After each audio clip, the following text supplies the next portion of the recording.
Živijo, ste na predavanju Queer in Trans Stripi, ki poteka v sklopu festivala transformacije transakcije in v okviru predavanja Razlita tinta Stripburgerja. Danes so z vami Lea Sente, uporabljam zaimke ona in pa Nuka, ki uporabljam zaimke on in they. Danes bova govorila o queer stripih, specifično o trans stripih in ukvarjala se bova s tem, kaj pomeni dobra trans reprezentacija v stripu. Ja, mogoče za nek tak disclaimer, da ta tematika ali pa ta oblika stripa ni ne posebej popularna še zdaj in ni tudi ne posebej pokrita in še zares analizirana in zbrana in arhivirana, tako da ne obljubljava, da bova to nekako celostno povzela. Izhajava zelo subjektivno iz lastnega ljubega izbora. Sva samo pač izbrala stvari, ki so se nama zdela relevantne ali pa ja, na nek način pomembne za omeniti. Kaj bova danes povedala? Najprej mogoče malo o nekem takem zgodovinskem kontekstu, ki je relevanten za razvoj stripa nasploh, ki ga mogoče poznate ali pa ne, odvisno, kjer del audienca ste. In potem se bova osredotočila na razne primere stripov, s katerimi bova poskušala pokazati, kakšna je pozitivna reprezentacija, mogoče na kaj smo lahko pozorni oziroma kaj lahko izboljšamo. Zdaj specifično bova imela nekako 3 podsklope. Najprej bova govorila o avtobiografskih stripih, potem bova govorila o fiktivnih zgodbah, v katerih nastopa trans oseba kot glavni junak, glavna junakinja, in na koncu še kako napisati oziroma kako izgledajo neki dobri primeri stranskih vlog, v katerih so trans osebe. V bistvu namen tega predavanja ali pa pogovora je, da zaneti zanimanje za trans stripe, za trans tematike v stripih, da se začne več to pokrivati, da se izpostavljajo trans umetnice in umetniki, da se vključujejo trans liki v stripe in ja, da se spodbudi produkcija v Sloveniji in tudi analiza konec koncev, ki pač, ja, I guess, svojo na nek način začela. Mogoče najprej samo za en tako vod, ker mogoče nismo si tako niso nam poznane trans tematike vsem enako. Mogoče samo najprej povem, kaj so sploh transspolne osebe. So osebe, ki se ne identificirajo z spolom, ki jim je bil pripisan ob rojstvu. Nekatere grejo v tranzicijo socialno, ob tem se nekako utirajo okolici in povejo, da so trans in katero ime in zaimke uporabljajo. Nekatere osebe pa grejo v medicinsko tranzicijo, kjer potem posežejo po raznih, recimo, posegih, ja, hormonih ali pa medicinskih posegih, ki v bistvu potrdijo njihov spol in se boljše počutijo zaradi tega. Načinov trans obstoja je toliko, kot je trans oseb, tako da ne moremo posploševati, da res. In v našem prostoru, slovenskem, tu, vsaj ta mali del Evrope tudi, smo trans osebe patologizirane, marsikatere pravice niso še dane in se za njih borimo.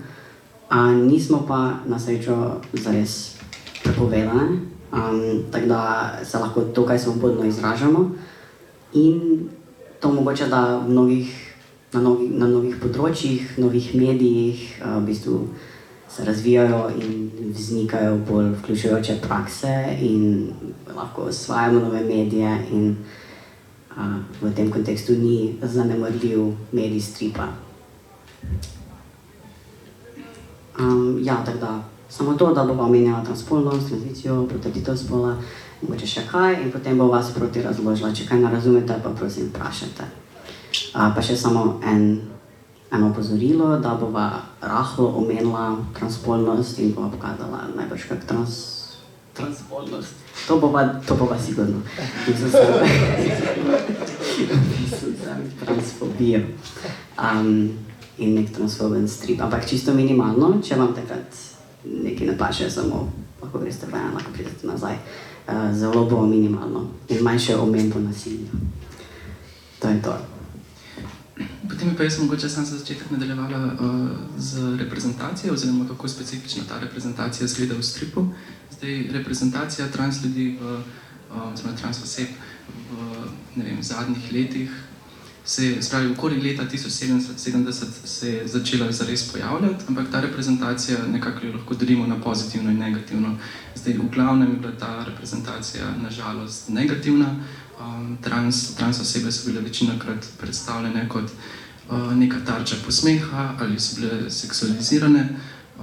S časoma oziroma v zadnjih letih pa lahko vidimo tudi vse več pozitivnih reprezentacij in temu se bo danes znako posvečala.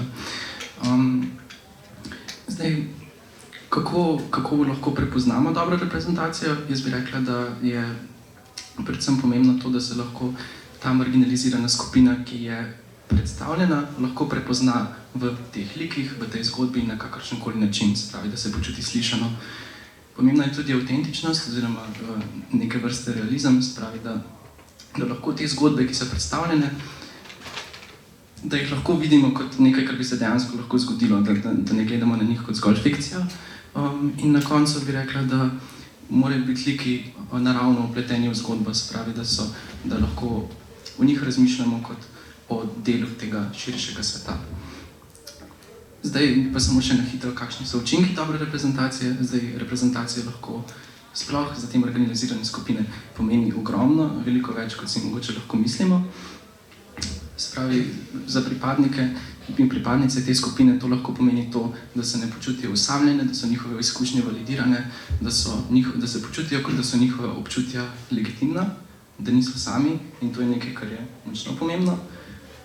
Druga stvar, ki je pomembna, je to, da lahko v bistvu spodbudi ljudi, da sploh začnejo razmišljati o takih tematikah, oziroma da lahko mogoče dobijo besede ali da lahko sploh začnejo opisovati to, kar čutijo. In na koncu še za senzibilizacijo širše javnosti, se pravi, da v bistvu s tem, ko beremo trans stripe, ko je v stripih več trans likov, v bistvu to postaja vse bolj normalno, prostor se razširi in s tem lahko dobivamo tudi vse več sprejemanja. Zdaj pa Nuka nadaljeval za krajšo zgodovino. No, to ne bo ravno posebej celotna zgodovina, samo en manjši kontekst, ki ga morda rabimo čisto tak za razumevanje razvoja stripa na splošno, ampak specifično potem queer in trans stripa. Torej, v 30 letih je na splošno strip doživel velik vzpon in po vzponu nekega novega medija vedno pride zraven backlash. Tako da 10 let po začetku Supermana je psihiater dr. Frederick Wertham pisal o korupciji otrok skozi strip. In znan pot, ki ga je rekel, ki bi ga vam rad prebral, je: mislim, da je bil Hitler začetnik v primerjavi z industrijo stripov. No, ja.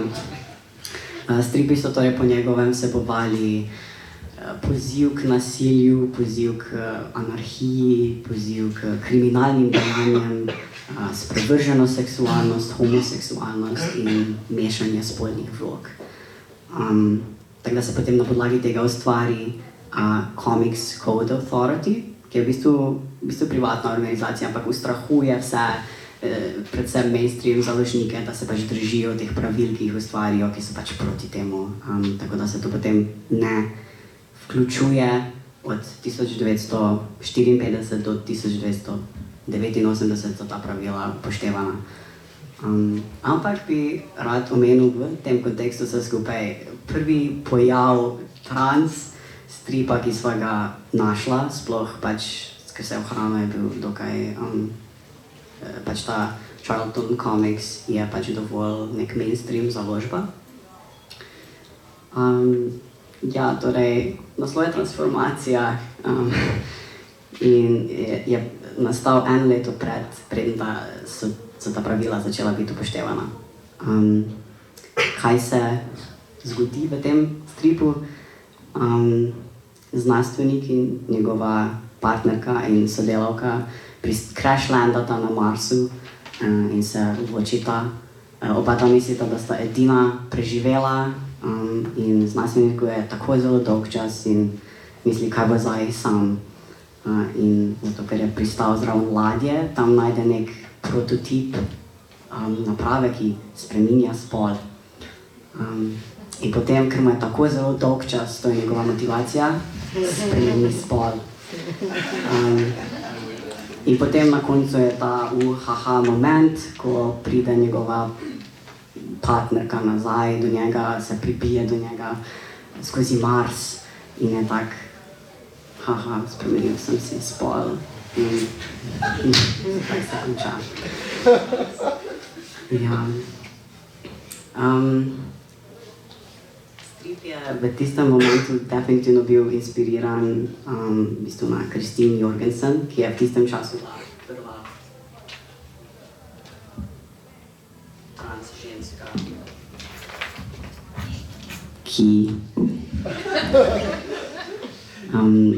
ki je pač bila znana, je v bistvu zelo bilo javn njen medicinska tranzicija, ki jo je šla narediti v Evropo in so potem to vsi spremljali. Tako da je definitivno nekako unfavorable to letelo na njo. Ok, zdaj pa jaz predlagala, da gremo kar na stripe, oziroma gremo brati stripe. Torej, začeli bomo s tem, da spravi s prvim sklopom, avtobiografski stripi. In jaz bi začela z kolekcijo dveh stripov, spravi Super Late Bloomer, avtorice Julia Kay. Avtorica v teh dveh stripih popisuje svojo tranzicijo, začne na čistem začetku in v bistvu stopnjuje do tega, ko potem že živi kot trans ženska. Zdaj, kaj je pri tem stripu zelo zanimivo, je, da je v bistvu strukturiran kot neke vrste dnevniški zapis. Vsaka stran je strukturirana iz 3 panelov, zraven pa je datum oziroma zapis dneva. Spravi, avtorica je vsak dan zapisala oziroma narisala en strip o svojem dnevu in v tem stripu je izpostavila svoje občutja, svoje doživljanja in je ravno zaradi te dnevniške strukture tako poseben in dragocen, ker nam dopušča neko intimnost in transparentnost do tega, da lahko bralke izkusimo to, kar je izkusila tudi sama avtorica. Zdaj, to je en primer tega stripa, lahko vam dam majčkeno časa, da preberete. Sorry, nisem našla nobene lepše kopije, zato je v takih barvah, drugače je strip črno-bel.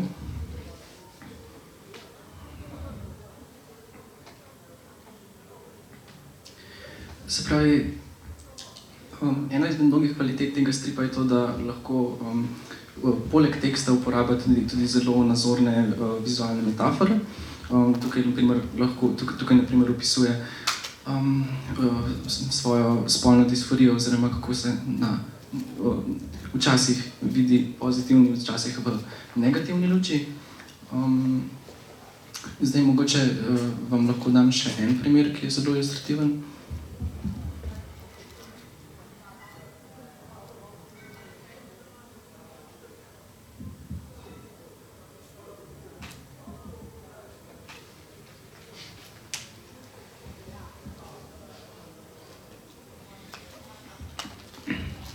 Spravi, tukaj avtorica popisuje izkušnjo, ko je misgenderana, oziroma ko potem, ko že pove, katere zaimke uporablja in kako bi rada, da jo ta oseba naslavlja, se to ne zgodi in je pač to eden izmed mnogih takih neprijetnih interakcij, ki se lahko zgodi trans osebam in ki se nam v bistvu dogajajo na dnevni ravni.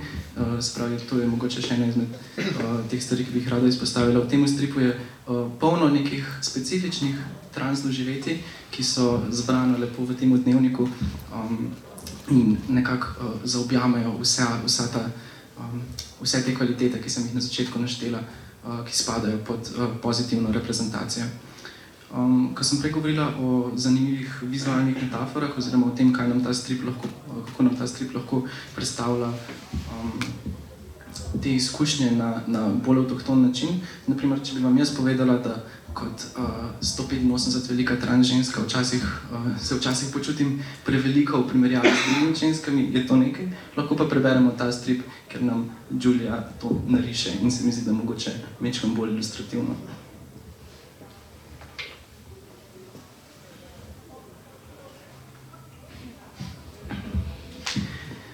Potem pa mogoče še da zdaj neham fangirlat glede tega stripa in ga samo hvaliti. Jaz sem na primer ta strip uporabila tudi zato, da sem ga dala prebrati svoji mami in se mi zdi, da je potem veliko lažje razumela nekatera moja občutja, ki bi jih morda težje skomunicirala. Tako da se mi zdi, da je mogoče lahko tudi tako dobro orodje za nek uvid v to, kako je biti trans oziroma kako se počutimo.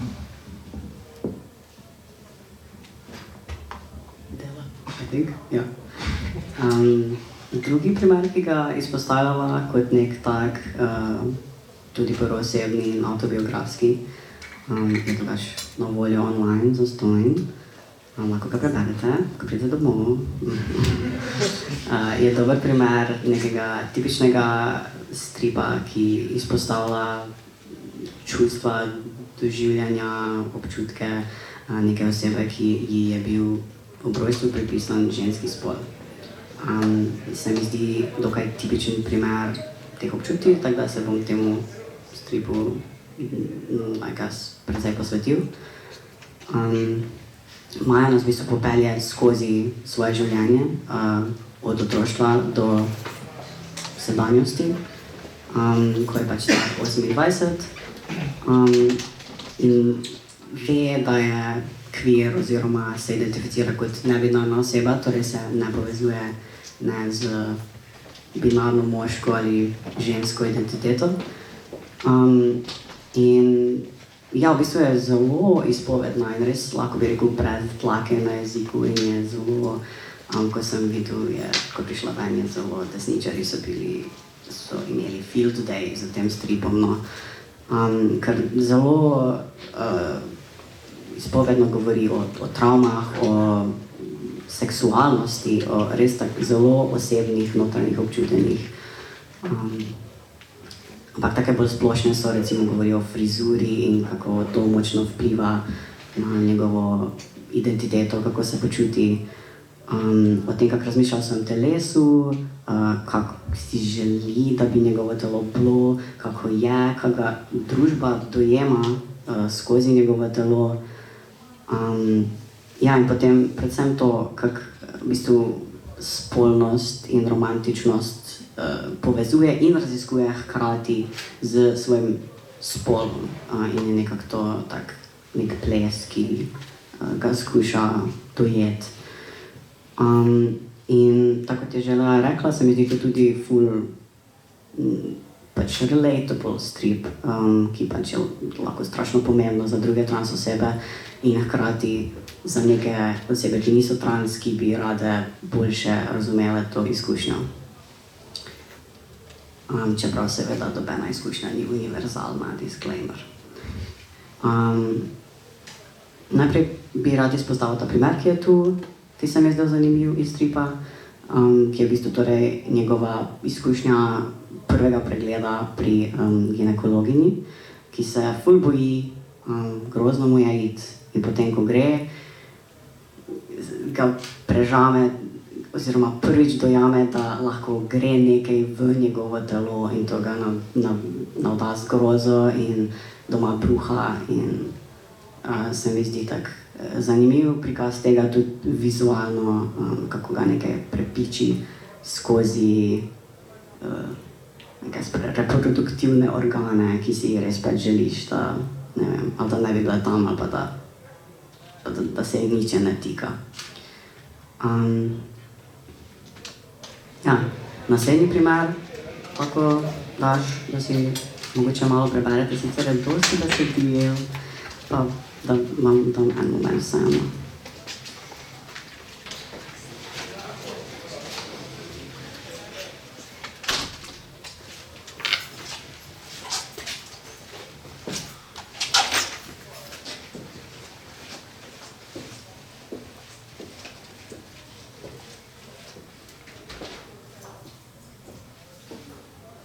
No, okej, bom kar, upam, da ste prebrali, če ne pa pač, sorry, ko ste multitaskali.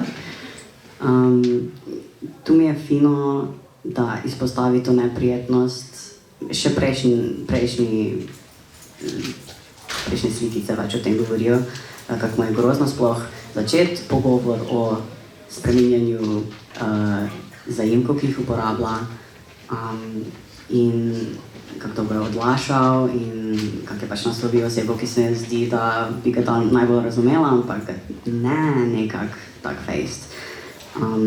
In se mi zdi, da je to močen kontrast temu, kako se v nekih takih desničarskih političnih komikih predstavi trans osebe in specifično najbolj se izpostavlja to, lahko predstaviš, kako smo glasne in kako pač full entitled in nikoli nismo tiho in zahtevamo neke stvari. In se mi zdi, da še nikoli nisem v življenju spoznal trans osebe, ki bi se počutila drugače, kot je tisti strip predstavil o tem, kako se trudiš biti čim manjši in čim bolj neizstopajoč in čim manj v napoto. In je res ti težko mučiti ljudi, da spremenijo ime in zaimke, ki jih uporabljajo zate.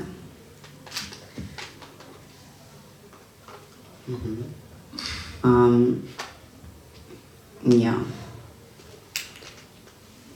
Na koncu pa se mi zdi cool izpostaviti še to, kar se pojavi čisto na koncu stripa, torej v njegovem sedanjosti, ko je pač odrasel. Da se kompleksno sprašuje o tem, a je vredno in pomembno se izpostavljati kot trans oseba, a je pomembno povedati, da je trans, a je pomembno povedati svoje zaimke, ali je to bolj napoto vsem tem otrokom, ki jih uči, a ga bojo odpustili, a bojo starši jezni. In se sprašuje, a je v bistvu slabo od njega, da se ne bi avtiral, da ne bi normaliziral tega, da so trans učiteljice in učitelji, da se ljudje predstavijo s svojimi zaimki. In je tak nek kompleksen, zanimiv moment, kjer se o tem sprašuje. Naslednji strip, ki ga pa bi še omenila midva v tem delu, pa je Synapses od Ivo Puipo,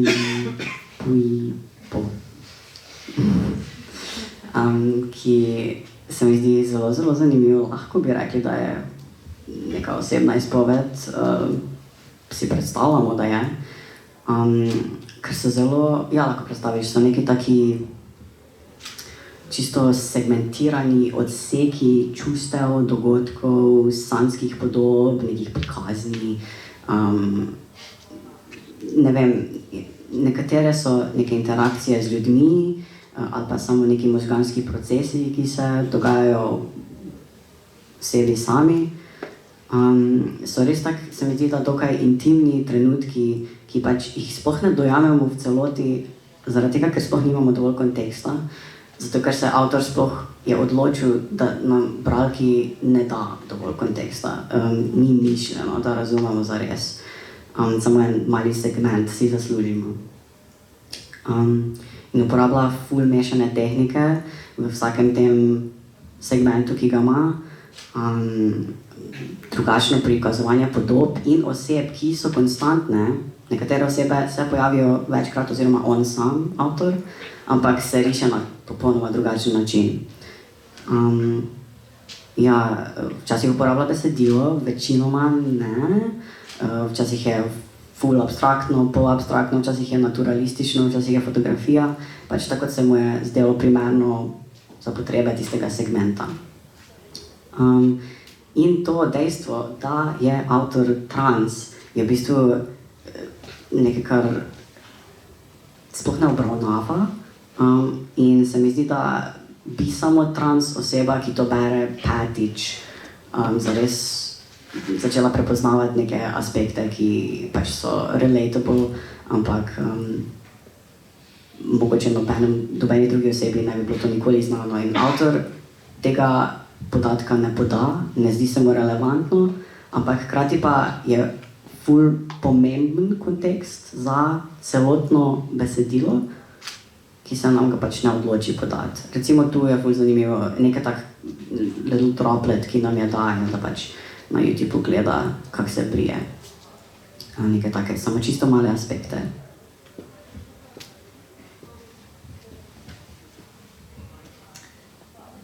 ja, bova, iz leve začela. Tu pa zdaj čisto na kratko omenila te, zato ker teh nisva prebrala.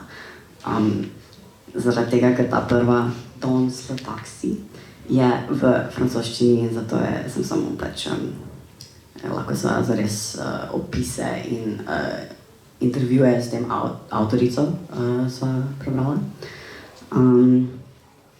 Ja, ker se avtorica vrne v svoj rojstni kraj, v tem prvem, ja. In v bistvu razmišlja o tem, kako je že takrat raziskovala o spolni usmerjenosti, o spolni identiteti, prepraševala, kaj je maskulino, kaj je feminino. In kako to nekako se ima nek dialog z odrasli, ki je ne vzamejo resno. In ta zgodba se dogaja v taksiju, kar je zelo zanimivo. Okay. Potem pa bi še na hitro izpostavila Kisses for Jet, ki je tudi zgodba o iskanju svojega spola oziroma o odkrivanju. In nazadnje samo še na hitro The Bride Was a Boy, ki je manga o tem, spravi o medicinski tranziciji transženske na Japonskem, in mogoče bi tukaj izpostavila samo to kot zanimivo, da zelo natančno popiše, kakšen točen je pravni proces na Japonskem in to zelo lepo predstavi tudi vizualno, tako da bi se mi zdelo to mogoče smiselno tukaj še povedati. Okay, zdaj pa prehajava na drugi sklop, se pravi na sklop, kjer govoriva o stripih, kateri glavni junaki so trans osebe, ampak so fiktivni. Jaz bi začela z Pervertom. To je strip, ki ga je napisala Michelle Perez in narisala Remi Boydell. Govori o, spravi, že sam naslov Pervert je v bistvu ironiziranje neke podobe trans ljudi, ki jo imajo ponavadi konzervativci, se pravi, da so, naprimer, to je ta klasični argument, ne, trans ženske so samo moški, ki se oblačijo v žensko oblačilo, da lahko pridejo v ženske prostore in v bistvu se igra z nekim tem stereotipom. Avtorici sta želeli v tem stripu povedati trans zgodbo, ampak na svoj način. Se pravi, vse neke trope, ki so bili vnaprej postavljeni, ki smo jih navajeni, sta poskušali vzeti v svoje roke in jih obrniti. Delo se ukvarja z glavno junakinjo Felino, ki je seksualna delavka. Seksualno delo upravlja zaradi tega, ker potrebuje denar za svojo medicinsko tranzicijo. Velik poudarek je na tem, kako potem ona dojema svoje lastno telo v razmerju s svojim delom in v razmerju s svojo tranzicijo. Strip je precej težek za brati, precej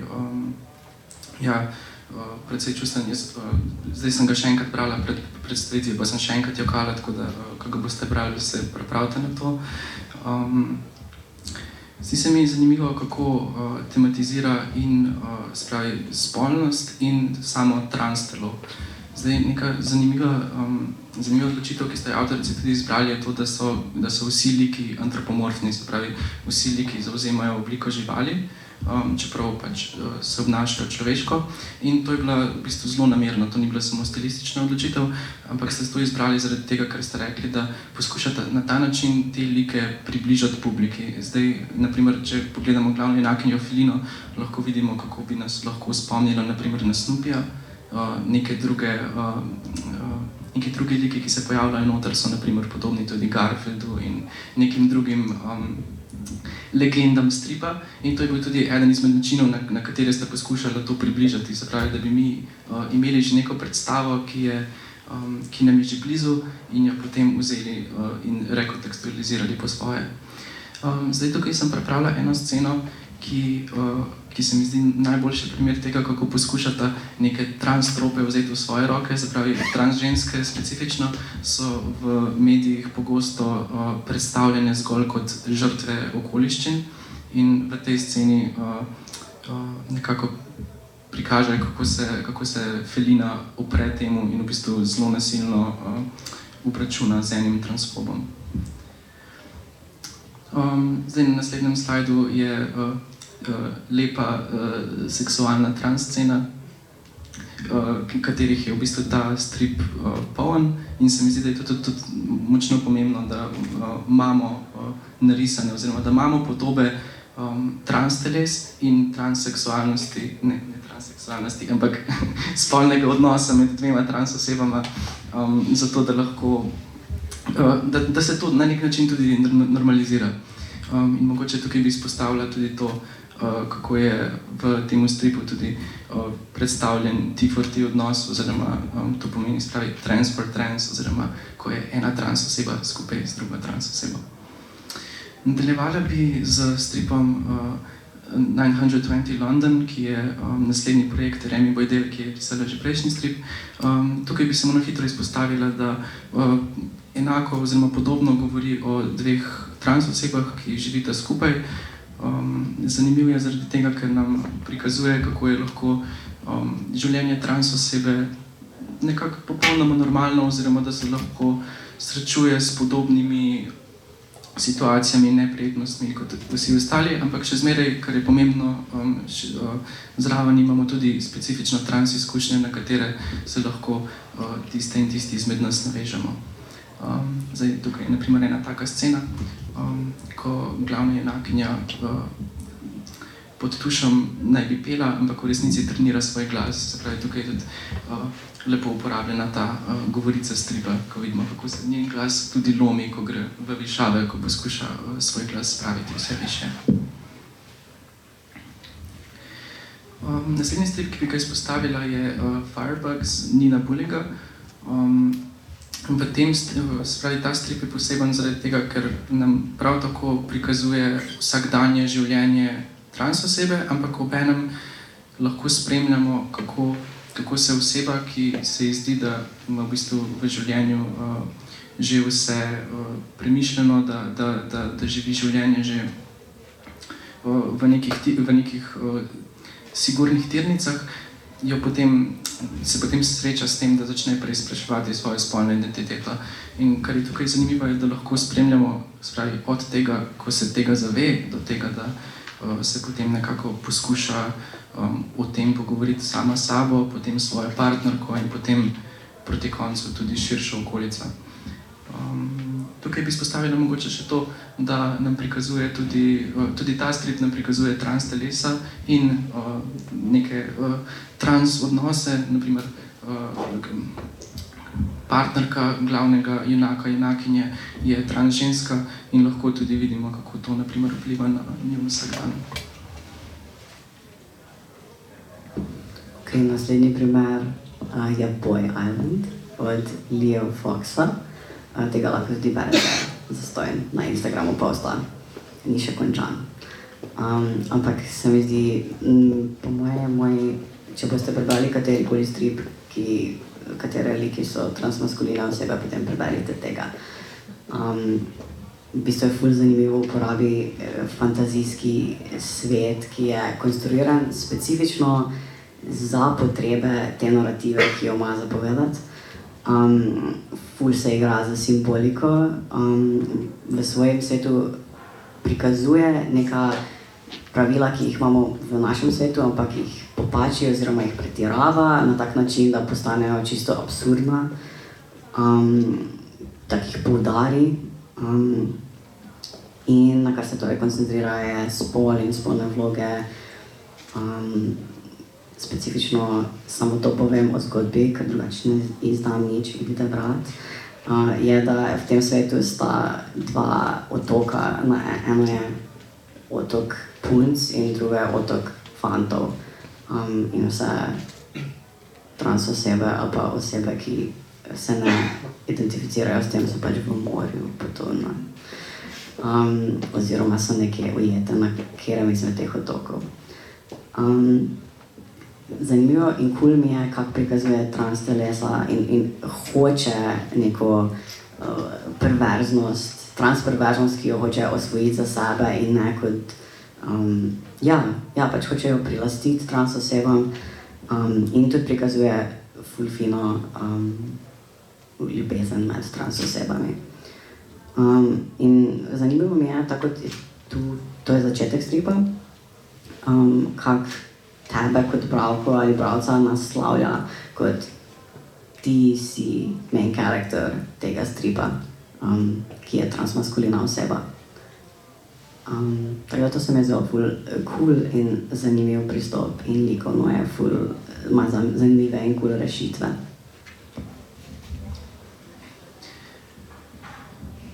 Naslednja pa je Pregnant Butch, 9 long months spent in drag od A.K. Summers. Ta je v bistvu prvoosebna izpoved butch lezbike, ki je nebinarna. In že takoj kot naslov razumemo, da pač torej drag, to je kraljica preobleke, torej dojema nosečnost na nek način kot ekstrem feminilnosti, ki jo pač ona performa, zaradi tega, ker se s tem zares ne identificira, vsaj ne na tak način, kot je najbrž običajno. In se nekako ukvarja s tem, kak je ponavadi zelo maskulina oseba in kak potem to izpade, kak jo ljudje dojemajo. In se sama sabo tudi spopada, da asocira nosečnost z ženskostjo. V bistvu je ful dokaj smešno. Če daš naslednji slajd, vidimo, da first of all ful je polno. Zelo je težko brati v bistvu. Ampak sama sebe riše kot Tintina, kar je ful luškano in fino. In ja, ful presprašuje spolne vloge, pa ful je smešen strip. In hkrati nagovarja tudi v predbesedi vse osebe, transmaskuline, vse osebe, ki se ne posebej identificirajo z feminilnostjo, pa so noseče ali pa so bile, njim to posveča med drugim, tako da to je ful cool. Zdaj pa bi še v tem sklopu zelo na hitro omenila še par stripov, v kateri ne bi šla mogoče to podrobno.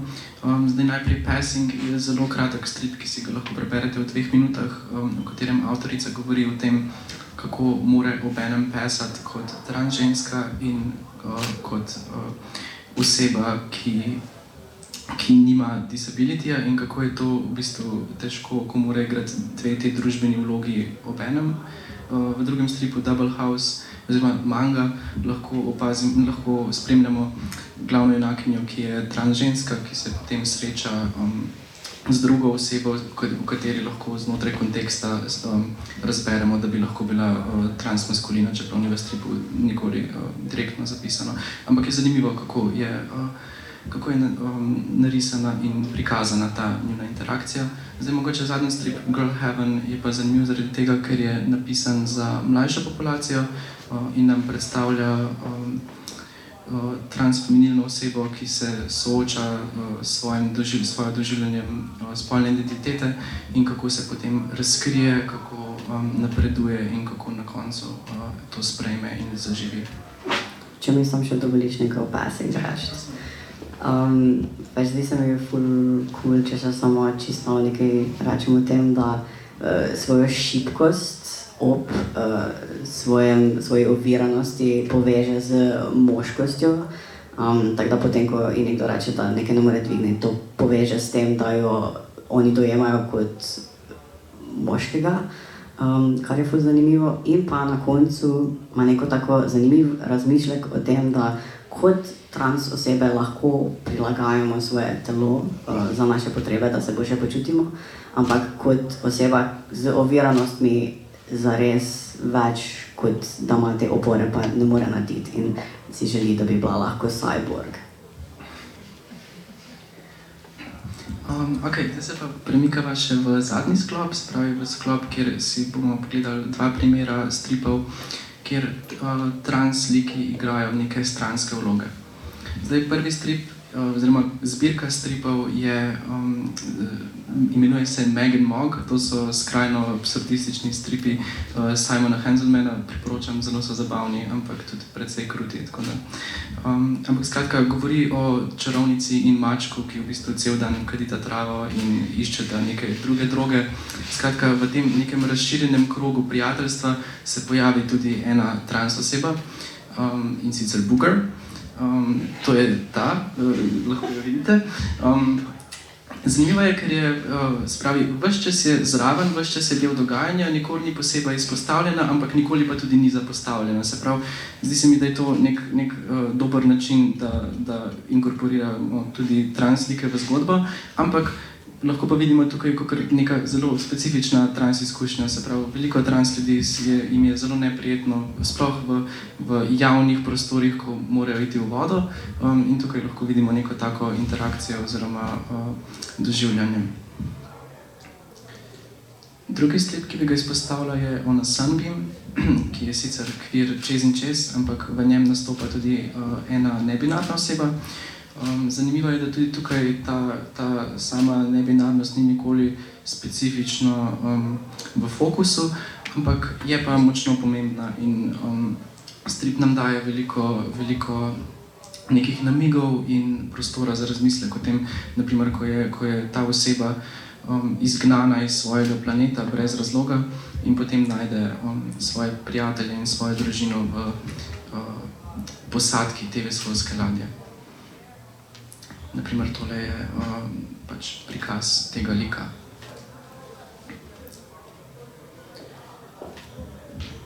Zdaj se pa bližava koncu, zato vam Elliot tudi maha iz prezentacije. Ampak mogoče bi rada na tej točki izpostavila še to. Midva z vnukom sva se zdaj močno trudila, da sva zbrala vse te primere stripov.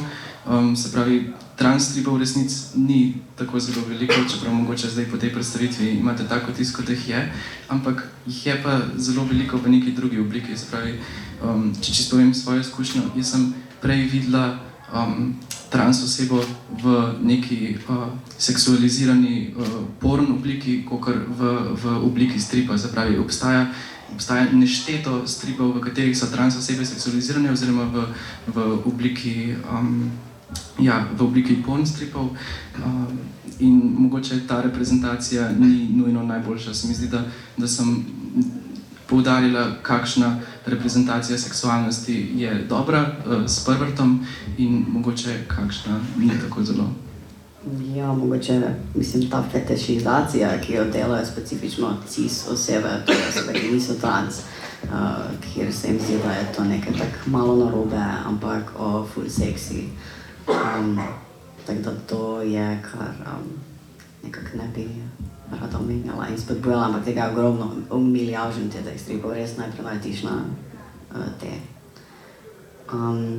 Mogoče samo še en način, kaj bi bilo dobro upoštevati pri vključevanju trans oseb, je, da je potrebno se mogoče pogovoriti tudi s trans osebo, tudi če baziramo lik na neki obstoječi osebi. Ob tem, ko pišemo, bi bilo fajn, da preverimo, če je res ok. Da pazimo na jezik, da pazimo na pravo reprezentacijo. Jezik je res ful pomemben, zato ker normalizira nekatere stvari, ki jih hočemo, ali pa nekatere stvari, ki jih nočemo. Zdaj mogoče samo še, da na hitro povzamem. Zdaj smo si pogledali 3 neke načine, na katere so lahko trans osebe vključene v strip. In jaz mislim, da je ključno predvsem to, da ko vključujemo trans osebe v strip, da smo pozorne na neke specifične izkušnje, ki jih osebe doživljalo, da jih lepo inkorporiramo v strip. Da ni nujno, da posvečamo vso pozornost temu, da je lik trans, samo da je nekako jasno, smiselno, da je lepo prepoznavno in da to nikoli ni obstransko ali zakrito. In seveda na koncu bi vas spodbudila, da berete več trans stripov, da rišete več trans stripov in da nasplošno o trans stripih več govorimo, ker upam, da sva lahko pokazala, da so v bistvu kar kul. Ja, na koncu pa, ampak bi rad tudi povedal, da transformacije, katere del je to predavanje, še potekajo in do konca meseca, tako da če so vam še kateri eventi, tu nimamo dobe. No, lahko si pogledate na Instagram, kateri eventi so še. Pa berite Strip Burgerju. Hvala Strip Burgerju, da sva lahko govorila o stripih. Ja. Zdaj pa, če so še kakšne vprašanja, imamo še čas.